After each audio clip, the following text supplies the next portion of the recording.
Congratulations. Always a pleasure to have you back here. Terry, I it think is an for the honor and a pleasure fourth for time. me, and I speak for the entire band of Innocent Criminals.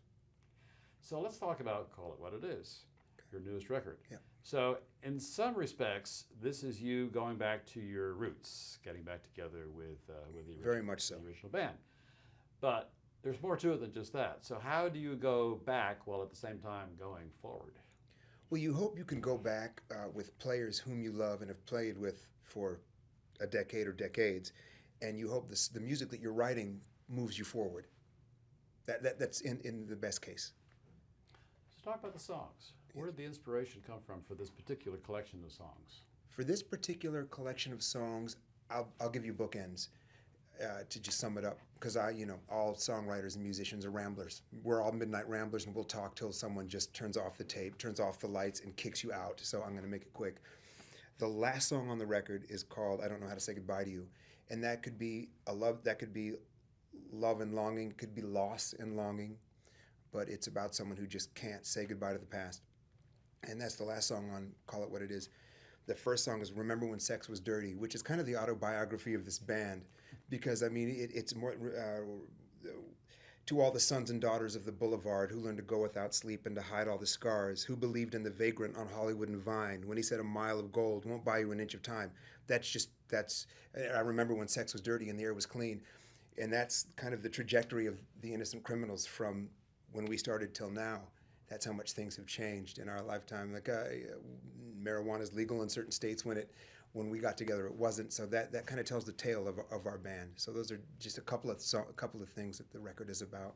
But the title track, of course, Police Brutality and Call It What It Is, and my instinctual need to contribute to awareness that can contribute to, hopefully, a change. And that's maybe it's blind optimism, or maybe it's my responsibility. But I just think inaction changes nothing. Some have called the record a political statement. Okay. It seems to me maybe that's a bit strong. I mean, there's more to it, obviously, than politics. It's also a very personal statement. It's funny because Tavis Smiley said, "Why didn't you just do what's going on and make it all political?" I said, "Well, because that's, Call It What It Is, How Dark Is Gone, Remember When Sex Was Dirty, Finding Our Way. I mean, all of those have connotations in that social direction. God knows what's in your heart so you can stay home from church is probably the most political sentiment I've ever written. So it's in there, but I don't want to lean all towards that. I like Pink Balloons, you know what I mean? And Don't Know How to Say Goodbye to You, and If We Could Dance Like Fire, We'd Never Get Burned, and things like that. I'm such a kind of, you wake up feeling one way, you go to bed feeling another, and that's what's in the music. You grew up in a music shop, I did. Family-run music shop, I did, right? yeah. So you were exposed to everything from an early age. And when you say everything, I mean, it's really the spectrum. Somebody could come in when I'd open up a store with my grandfather, and a tabla player could come in and play tabla, and at the end of the day, a electric jazz player could come in and close down the shop. We have to boot him out. I mean, it really was everything. So yeah, I can't not be sincere to my musical instincts, and that's what this record I think is as clear a celebration as being true to my musical instincts as any record I've ever made.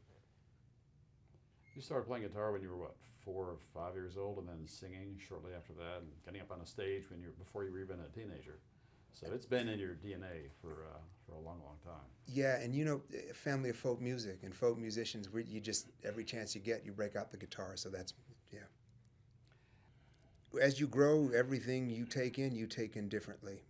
Books I read now, I read in a more adult way than when I read them when I was young. So everything from literature to skateboarding is it's just a part of what makes me me, and a part of